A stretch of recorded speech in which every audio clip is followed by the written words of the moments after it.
Yes, good evening, everybody. Welcome to the Board of Education meeting scheduled for November 16th. If we could all please rise for the flag salute. I pledge allegiance to the flag of the United States of America and to the republic for which it stands, one nation, under God, indivisible, with liberty and justice for all. In accordance with the requirements of the Open Public Meetings Act, I wish to announce that the New Jersey Open Public Meeting Law was enacted to ensure the right of the public to have advance notice of and to attend the meeting of bodies at which any business affecting their interests is discussed or acted upon. Notices announcing the date, time, and place for this meeting were sent to all concerned individuals, associations, and sent to Union County Local Source in accordance with Chapter 231 of Public Law 1975. For the roll call, Ms. Stanton? Here. Ms. Kelly? Here. Ms. Erde? Here. Mr. Cologne? Ms. Cohn? Here. Vice President Justice? Here. President Cho? Here. You have a quorum. Very good. Good evening, everyone. I think we will start the meeting as usual with a couple of presentations. Superintendent Huff. Thank you, President Cho.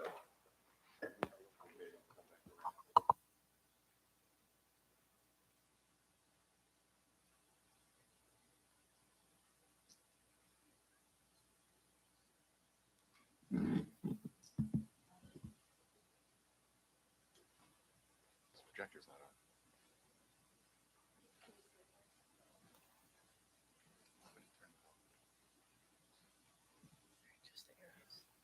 It was a blue screen.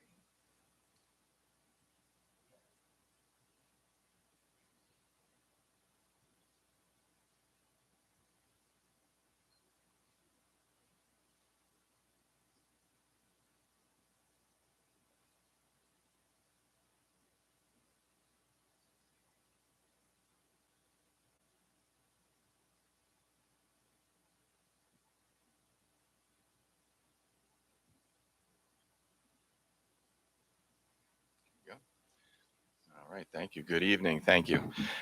Every year, each school in New Jersey is required to present the Student Safety Data System Report. This is a report that has some mandatory reporting for certain incidences that I'll share with you tonight. This is for reporting period 2, which took place from January 1st through June 30th of last year. The incidents that we're required to report include acts of violence, vandalism, and substance abuse, as well as HIBs, harassment, intimidation, and bullying investigations, both founded and unfounded.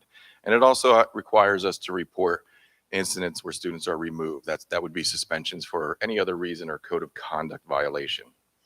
So you can see here some of the different types of incidents under each category that all the schools are required to report. Here's our data for report period 2, January 1st through June 30th, 2023. You can see we had 1 assault, 4 fights, simple threat. Simple threat is simply a verbal threat if they made a threat to intimidate a student. Fight is a mutual engagement between 2 students. An assault is similar to that, where a student may strike another student and the student does not strike back, so that doesn't constitute as a fight.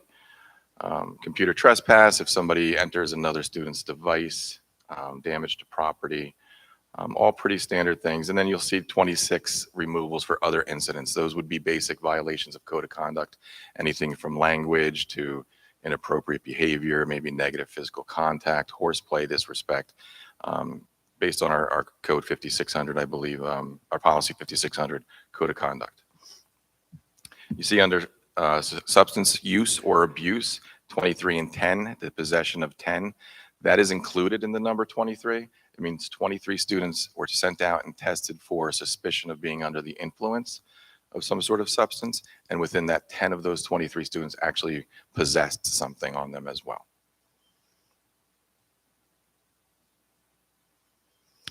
I typically do this portion of the presentation, and then Dr. Moore, as anti-bullying coordinator, will complete the rest, which is HIB, which is a little bit more meaty and has a lot more information. These are just statistics that we have to record and report to the state twice a year.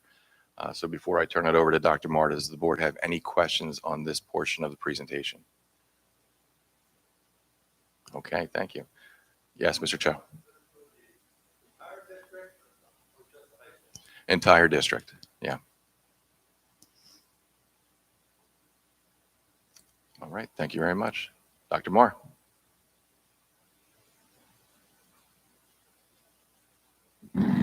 Just pull that right on down. All right, so the upcoming portion of this presentation will provide context for HIB, or harassment, intimidation, and bullying information. We're required to report out the total number of HIB cases that are investigated and that are affirmed by the school board during the reporting period. The upcoming slides will show the number of confirmed cases as well as the remediation that occurred for those confirmed cases. Additionally, beginning this school year, we are required to report any instances of what's called preliminary determination. That means that a report was made to a school about a student that potentially fell into the harassment, intimidation, and bullying reporting mechanism, but the principal and superintendent decided collectively that it should be handled either under the code of conduct or as a counseling situation, meaning it would not be reported as an instance of HIB.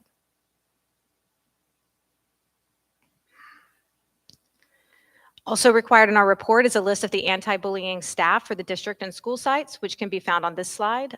Please note that for the primary centers as well as all of the elementary schools, our school counselors serve as the anti-bullying specialists.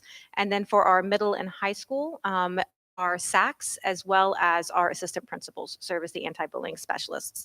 And I serve as the anti-bullying coordinator for the school district.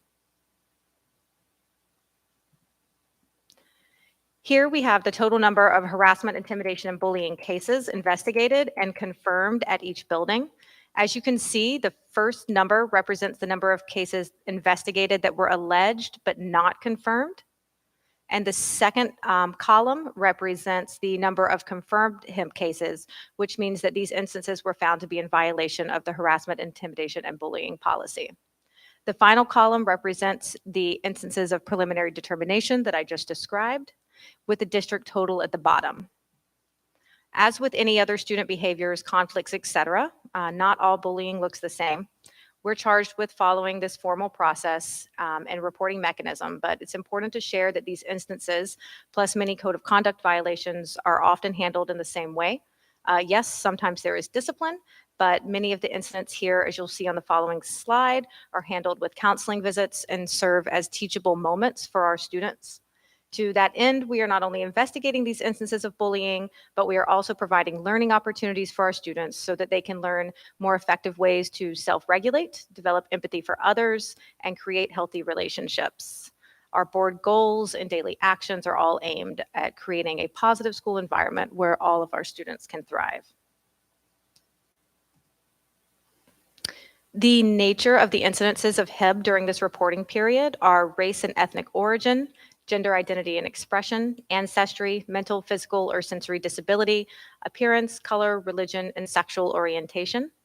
And as you can see, the remediation and discipline include everything from parent contact and student counseling to the denial of privileges and suspension.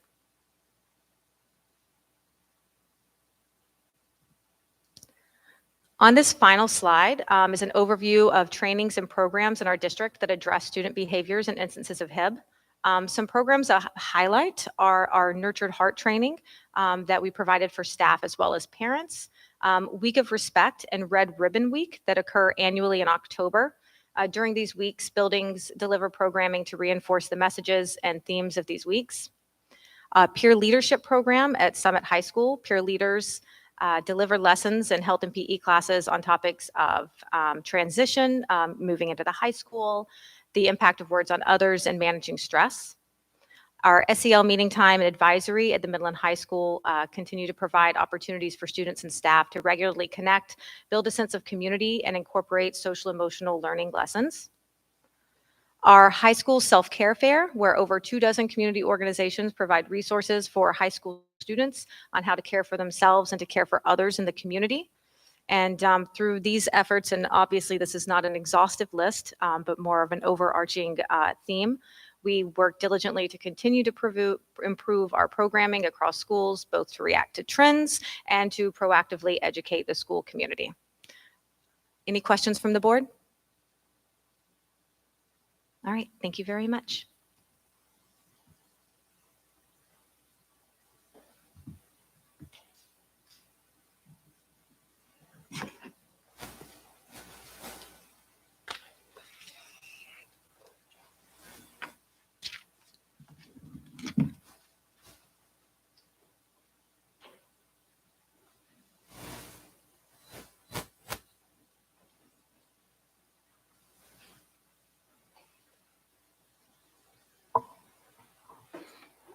All right, good evening and welcome to our November school board meeting.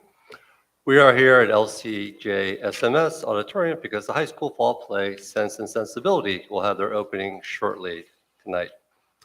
We will be back in the high school for our December meeting.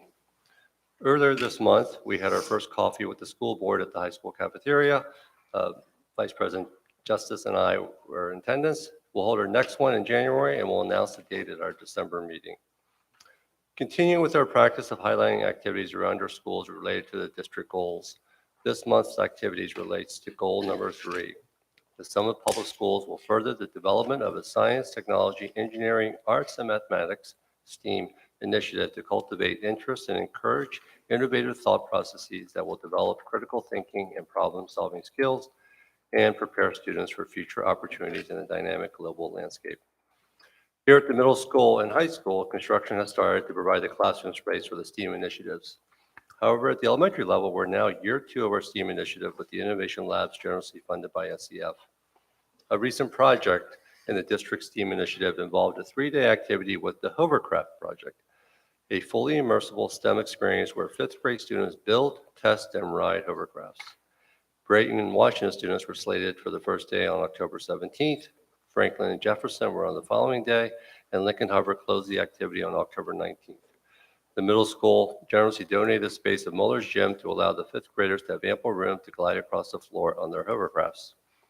In all elementary STEAM classes across the district, students use the engineering design processes to solve challenges. The Hovercraft project perfectly aligned with this practice by having the students use the engineering design process to plan, create, test, and improve their hovercraft. Students needed to collaborate in groups and have a growth mindset, which are all skills that are reinforced in the STEAM labs every day. The energy in the room was electric. The creator and founder of the Hovercraft project, Matthew Chase, did an amazing job with our students, building their leadership and ingenuity skills while boosting their confidence and self-assurance. Not only was it a meaningful learning experience, but the kids had a blast. According to the picture, so did our teachers, principals, and superintendent helped, I imagine, got a ride in one. When asked about the Hovercraft project, here's what Sasha, as Jefferson 5th grader, had to say. I really liked it because we got to make our own hovercrafts. He didn't tell us how to do it, so we got to figure it out ourselves. He taught us not only how to build hovercrafts, but life lessons too. It was really fun and fulfilling to ride the hovercrafts after we had built them ourselves. We want to thank the Summit Educational Foundation for funding this amazing opportunity for our students. You know, when I think back to my 5th grade year, hovercrafts were part of a science fiction novel or maybe a fancy military vehicle, and today our 5th graders are making one in class. I can only imagine what the students will be doing when they get to high school with the new STEAM labs. Superintendent Huff? Thank you, President Cho. And yes, I did ride a hovercraft. It worked. It did hold me. It was lots of fun. And Principal Carlin and I actually raced all the way across the gym, so it was quite remarkable. And the best part about it is the children absolutely loved the experience. So once again, thanks to the SEF for supporting our STEAM initiative. And I will begin my comments tonight by recognizing the second event in our Parent Wellness Series titled Crazy Stressed, Saving Today's Overwhelmed Kids with Love, Laughter, and the Science of Resilience, which took place on November 1st. These events are delivered to parents by the consortium of Berkeley Heights, Chatham, Milburn, New Providence, and Summit School Districts. Thank you to all the parents who attended. Here at the middle school, they're hosting their Thanksgiving food drive in conjunction with the PTO. Students will make baskets for over 50 of our families, including a full assortment of items and 2 rotisserie chickens per family. The middle school held its annual Veterans Day Assembly last Wednesday, November 8th. This year, the keynote speaker was Bill Anthus. Bill is a Green Beret veteran, licensed psychotherapist, and founder of Between the Ears, a physical and mental fitness company. At Washington Elementary School, 5th graders performed their annual school play on November 3rd. The play was especially written for them and featured a text of songs about togetherness and belonging. Washington students also engaged in a sock giving drive. They collected socks and donated them to people in shelters and hospitals. At the primary centers are gearing up for an annual day of giving. In collaboration with local agencies, families donate needed items, and students will work hard to collect and sort the items for distribution. Students also make cards for local first responders. These activities help students learn how to be good citizens and make a difference. Jefferson Elementary School 4th and 5th grade students performed their annual talent show on November 15th. The Jefferson School community was excited to see so many talented students Students and staff were excited to use their brand-new stage lights that were just recently installed. Jefferson Jaguars also learned about the Diwali during the week of November 13th. Shay Williams, media specialist, and parent volunteers shared about the holiday through read-alouds, hands-on activities, and music. Franklin Elementary School had their annual Turkey Trot food drive for Grace.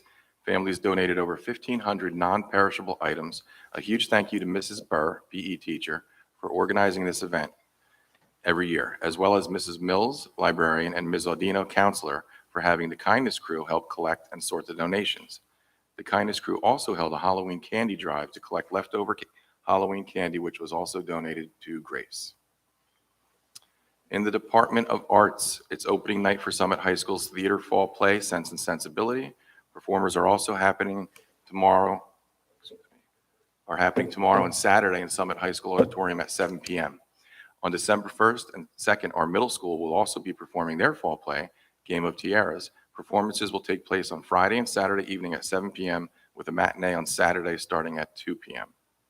The Summit High School speech and debate team won its first place sweepstakes out of 120 schools from 33 states at the Bronx Science High School tournament in October. On October 27th, Summit High School String Orchestra enjoyed a wonderful performance by the Lyrica Chamber Music. This is an annual event sponsored by the Summit Music Parents Association that brings professional musicians from all over the country to work with SHS musicians. Following their performance, the Lyrica Chamber musicians gave a master class to the Chamber Orchestra students. Thank you to the SMPA for providing an enriching experience for our music students. Lincoln Hubbard Elementary School Grade 5 Pride Pals team is up and running.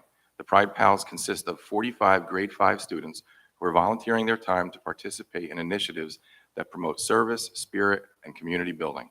The Pride Pals are currently working on a food drive to benefit Sage Elder Care Meals on Wheels program for the holiday season. The Lincoln Hubbard Kid Connect series has started.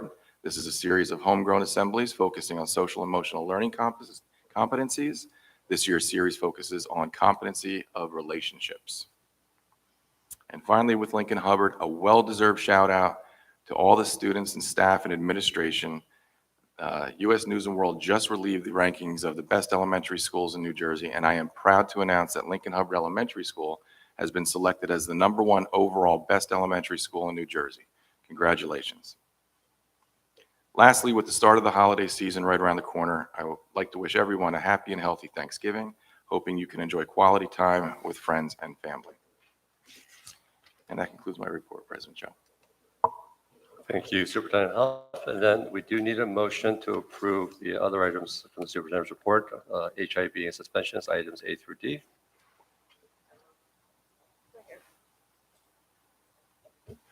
Ms. Stanton? Yes. Ms. Kelly? Yes. Ms. Erde? Yes. Mr. Cologne? Yes. Ms. Cohn? Yes. Vice President Justice? Yes. President Cho? Yes. Motion carries. Our student board representative, Grace Epstein, is not available tonight, but they have a field hockey game, so congratulations to the team. So we'll move to item 8, additions and revisions to the agenda. Are there any, Mr. Justice? No, Mr. Cho, there are not. Right. Then we'll move on to item 9, the committee reports, and we'll start with the Education and Student Activity Services Committee. Ms. Cohen. Thank you very much. The Education Committee met on November 13th from 3:30 to about 4:50. In attendance was myself, Board President Cho, Jennifer Erde, Joseph Cordero, Director of Curriculum and Instruction, Superintendent Huff, Crystal Marr, Director of Student Personnel Services, Doreen Babis, Director of Special Services, and Karen Forgiani. Did I pronounce your name right? Forgio, sorry.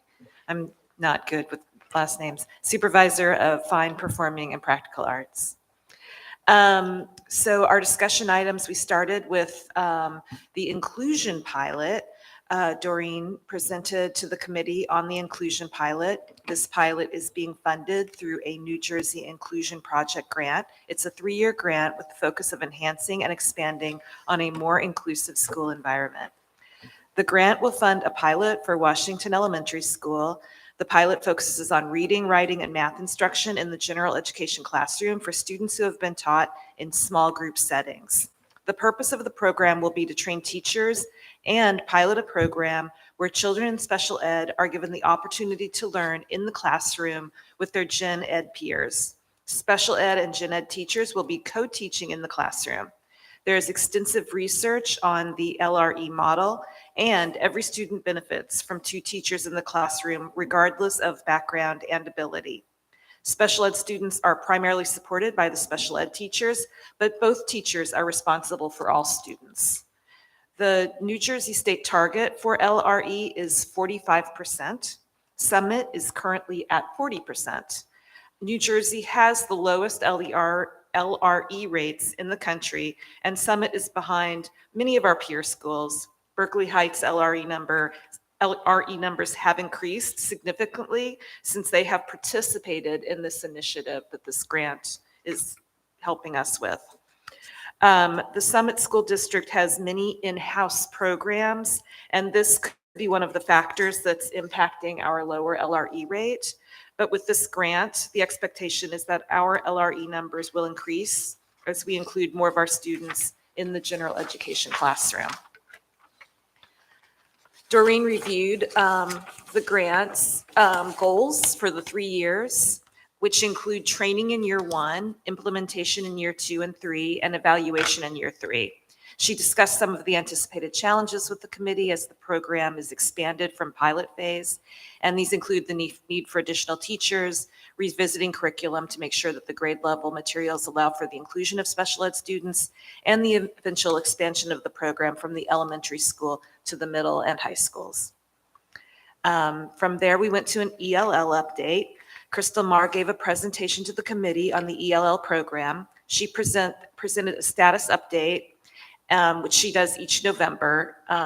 In October, she presented the test results, but the November presentation focuses on the program as a whole and who the students are within our program. There are currently 204 students in the ELL program, up 21 students from last year. Of those students, 54% are continuing in the ESL program, 35% are initial placements, up from 30% last year. And these are students coming in from different countries, and 10% exited the program. Upon the exit, the school district continues to monitor the students for 2 years to make sure that they have the support they need. Declined services are at 1%.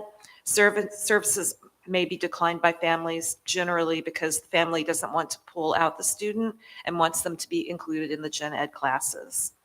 The report reviewed how ESL and high-intensity ESL, HESL, is structured, the number of students at sites, and the numbers of teachers, the progress measurements in the ESL program, and special and new programming within the ESL program. And then we went on to the presentation on FPPA. Karen gave the presentation on the Fine Performing and Practical Arts program. She reviewed all programs that fall under that umbrella, which encompass a wide variety of curricular and co-curricular opportunities.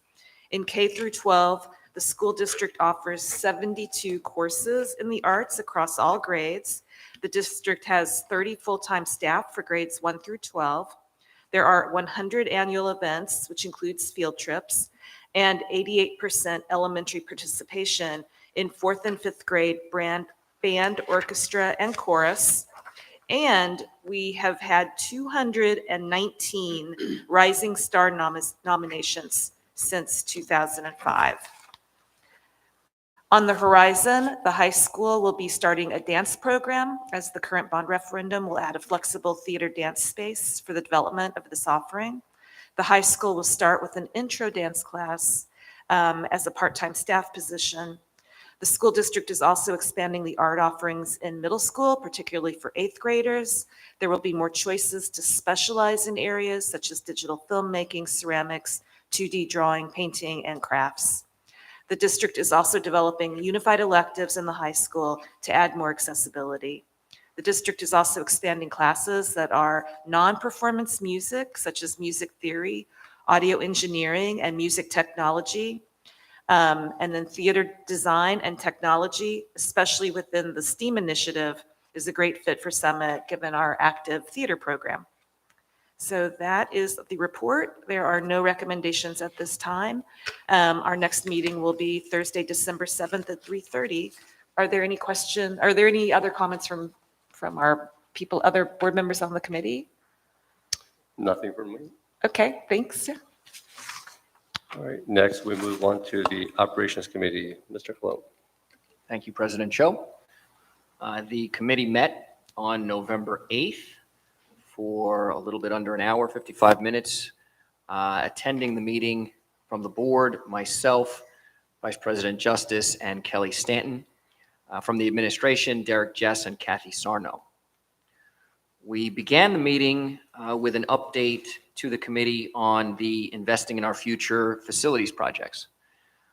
They are all proceeding on budget and as planned. Obviously, early stages, you can see the work that's happening in front of the high school now, so that is underway. There are 3 remaining projects within the scope of the initiative that have not completed the bidding process. Those are all external to the buildings, the buildings of the district, and they include the middle school field upgrade, reconfiguration, and track installation, the lower high school field turfing, and the Tatlock Fieldhouse renovation. So the final bids for the lower high school field work are expected at the end of this month and will be discussed in our December ops meeting. And the scope of the Tatlock Fieldhouse project is currently under review. Additional information on these 3 projects will be forthcoming in upcoming meetings. Beyond the Investing in Our Future initiative, the business office is planning 2 additional projects, the upgrade of the Jefferson Playground and repaving the east side and back of Summit High School. The playground upgrade is planned for the summer of '24 and the pavement work planned for the spring of 2024. We then moved on and received an update on the 24-25 schedule for the budget process. The schedule is similar to previous years, with many of the dates and times in March and April noted as TBDs, pending the precise timing of state aid notification and the BOE's meeting scheduling with our new mayor and appointed city council BOE's members. Regarding the fiscal year 2023 audit, the business office reported to the committee that no irregularities or material concerns have been identified by the auditors to date. So looking like a clean audit thus far, knocking on wood. Food service update. The September P&L for district-wide food services was positive $91,000, and that was predominantly due to state grants, which accounted for $86,500 of that positive P&L. The committee was pleased that the P&L was modestly positive, excluding the grant monies, and was happy to hear that food sales in the schools have been rising concurrent with reports of improved food quality. And this was an initiative that was a focus of the administration last year, and we think there has been momentum in that regard. And so the committee appreciates the efforts of Pomptonian to partner with our district in achieving this outcome, not only for the P&L, but most importantly for our students. One other item, which is a little bit random, but I mention it for a purpose. The district recently reclaimed $489.33 in unclaimed property from the state of New Jersey. And I note this not because the amount is material, but it does reflect the fiscal discipline and diligence of the business office and the fact that there is care taken with respect to Summit's tax dollars. And so it is appreciated by the committee members as well as the full board that there is that focus on the monies of the district. Recommendations, we have only one recommendation to the full board, which is to replace US Omni and TSACG with PenServe Plan Services as the district's 457 and 403B plan administrator. I didn't mention that in the minutes because this transition does not have a financial impact to our district or our staff, and that transition is targeted for January 1st of '24. And so that is the one recommendation for the committee. Our next meeting will be December 6th at 4:30 PM. Committee members, did I capture everything? Okay, any questions from the board?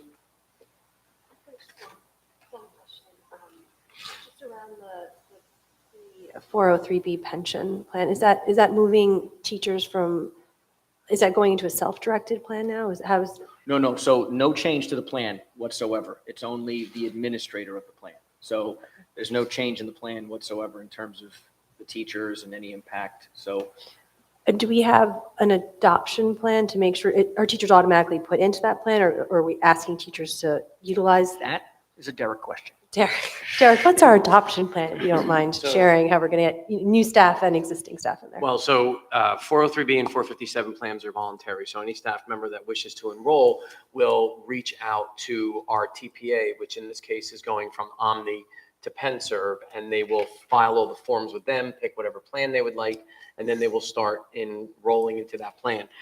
Just by changing the TPA, all it really does is shift the responsibilities for reporting and making sure that our plans are in conformance with IRS rules and regulations to PennServe instead of Omni. So PennServe now will make sure that everybody is contributing the correct amounts, that the plan is in line with federal guidelines, and any reports that need to be provided will be provided.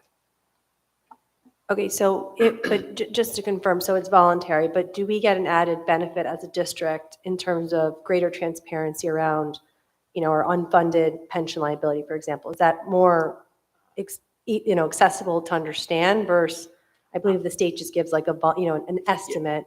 Yeah, this has nothing to do with the unfunded pension liability. This is totally separate. The pension liability does come from the state. They provide that through the Department of Treasury, that information, but this particular item with Omni and PennServe, that has nothing to do with our pension. Okay, thanks for clarifying. Yep. Now we move on to Policy Committee, Vice President Justice. Thank you, President Cho. The Policy Committee met on Wednesday, November 8th for 50 minutes. Those who were in attendance, myself, Jennifer Erday, and Eileen Kelly, and the administrative team that was present were Robert Gardella and Kathleen Murphy.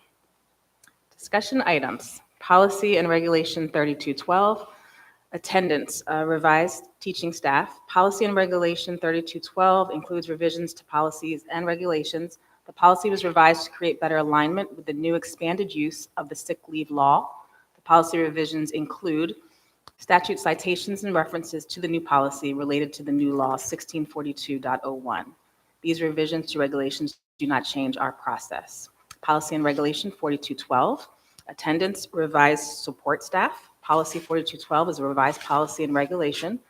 4212 is new. The policy was revised to create better alignment with the new expanded use of the sick leave law, and this is a newly adopted regulation. The policy revisions include statute citations and references to the new policy related to the new law 1642.01. Policy and Regulation 5111, eligibility of resident, non-resident students, revised. Revisions in administrative code require updates to this policy. Revisions further clarify the board's ability to establish tuitions for out-of-district students, including the categories of students that are eligible to attend our schools on a tuition basis. Included in the revisions, statute and code citations and references to the regulation help to consolidate and avoid redundancy. Policy 8500, food services, revised. Policy 8500 was revised, rewritten to include Policy 8540 and 8550. The revised Policy Guide 8500 is mandated and must be adopted by the board if the district participates in the National School Lunch Program. Revisions to this policy are the result of changing additions to the Working Class Families Anti-Hunger Act. Policy 8540, school nutrition programs abolished. It is recommended that Policy 8540 should be abolished due to the extensive revisions to the policy. Policy 8550, meal charges outstanding food service bill, abolished. It is recommended that Policy 8550 should be abolished due to the extensive revisions in the policy. Committee recommendations, first reading of Policy and Regulation 3212, 4212, 5111, Policy 8500, abolishment of Policies 8540 and 8550, Second reading of Policy 1120, Regulation 2340, abolishment of Policy and Regulation 3432 and 4432, Policy and Regulation 5116, and abolishment of Policy and Regulation 5460.02. Next meeting is Wednesday, December 6th at 3:30. Do any committee members have any questions? Any board members have questions? Thank you. Thank you, Vice President Justice. Communications Committee, Ms. Stanton. The Communications Committee did not meet this month, but we will be meeting on Tuesday, December 5th at 12 o'clock. Negotiations Personnel Committee also did not meet this month. So last item we have is liaison reports. Are there any liaison reports from the board? So I attended the SCF meeting via Zoom on Tuesday, October 17th at 8 p.m. We had a special guest, Superintendent Huff, who spoke thanking SCF for everything they do for our district and discussed how the elementary STEAM labs are working on their own curriculum here in year 2. He additionally outlined the investing in our future projects and the plans for the middle school projects to break ground, as well as additional high school projects that will be underway. He stressed the academic importance of the new cycles and electives, as well as the student interest, the high student interest, in these classes for both middle and high schoolers. Since September 1st this year, the year-to-date donations for SCF are $102,000 versus $83,000 last year. In October alone, SCF has received $20,000 in donations, which is an uptick from last year. While it appears less people are donating this year, the funds they are donating are larger than previous years. SCF is distributing a monthly newsletter electronically to help people remain informed about what is happening within SCF and how grant funds are being utilized throughout the district. In January, they will send out a town-wide mailer that will have the save the date for Spring for Excellence, a QR code to use for donations, and updates about fall approved grants. For the fall, SCF had 29 grants submitted, totaling over $260,000. The committee meetings took place and questions were submitted to teachers. Voting for SCF on these grants will happen on December 5th, and then the awarded grants will be made public at our December 14th Board of Education meeting. I do have an update on Spring for Excellence. The previous date that SCF reported was not accurate. They got a little confused because they had 2 dates, 11/3, and then they said 3/3. The actual date for Spring for Excellence is Saturday, March 2nd, 2024, whereas previously it was reported that it was March 3rd. So please update your calendars. Thank you, Ms. Stanton. Now move on to the next item of agenda, the public comment period. Mr. Just, if you can provide the rules for public comment. Yes, Mr. President Cho. Anyone wishing to speak shall first seek recognition by the presiding officer. Please come to the microphone and state your name and address in a clear, audible tone for the record. Please direct all comments to the board president and not an individual member of the board, and please remember to conduct yourself with decorum and respect when speaking and addressing the board. Unless additional time is granted by the board president, please keep your comments at 3 minutes or less. In addition, please note that this portion of the meeting is for public comment and not meant to be a back and forth. Board members and administration will not respond to questions or comments at this time. However, information will be provided by the appropriate individual as soon as possible. To start, the first item will be public comments for items on the agenda. Are there any public comments for items on the agenda? Very good. We'll move on to public comment on items not on the agenda. Are there any comments for items not on the agenda? Very good. So we need a motion to close public comment. All those in favor? Any opposed? Any abstentions? Motion carries. Now we'll move on to the kind of the business approval part of the meeting. To start, item 11, approval of the board minutes. Need a motion, please? Any discussion? Ms. Stanton? Yes. Ms. Kelly? Yes. Ms. Erde? Yes. Mr. Cologne? Yes. Ms. Cohn? Yes. Vice President Justice? Yes. President Cho? Yes. Motion carries. All right, item 12, curriculum and instruction program. Item A on the agenda, motion to approve. Is there any discussion? Ms. Stanton? Ms. Kelly? Ms. Erde? Mr. Cologne? Ms. Cohn? Vice President Justice? President Cho? Yes. Motion carries.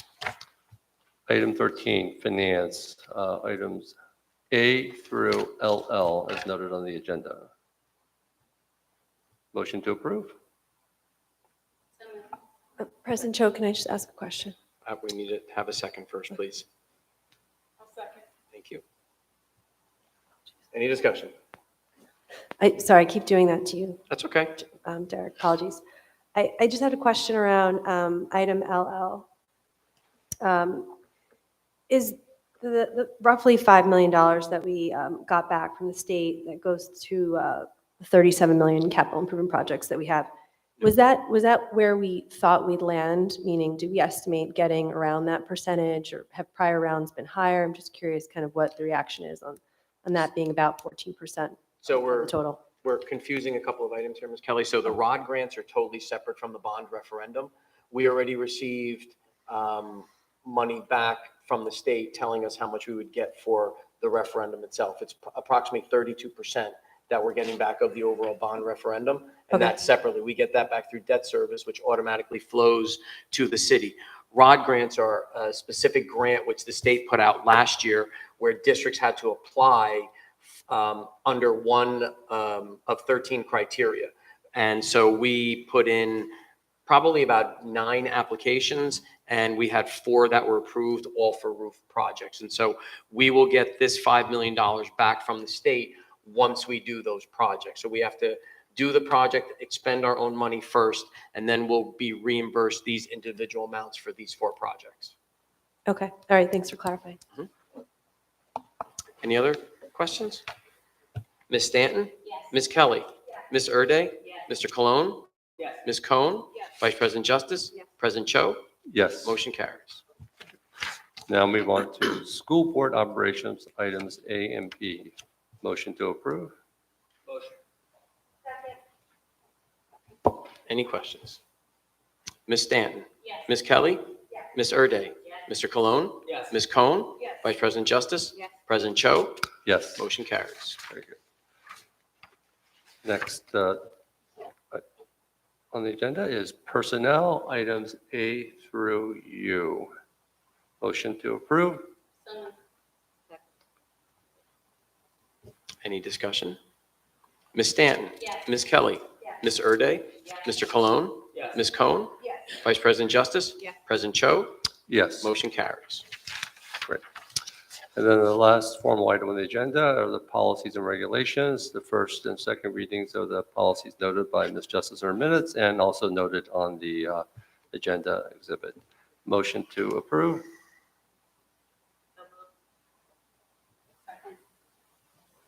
Any discussion? Ms. Stanton? Ms. Kelly? Ms. Erde? Mr. Cologne? Ms. Cohn? Vice President Justice? President Cho? Yes. Motion carries. Very good. There's no closed or executive session following the meeting, so the meeting is adjourned. Motion to adjourn? Any discussion? All those in favor? Aye. Any opposed? Any abstentions? And we are adjourned at 7:13. Thank you, everybody.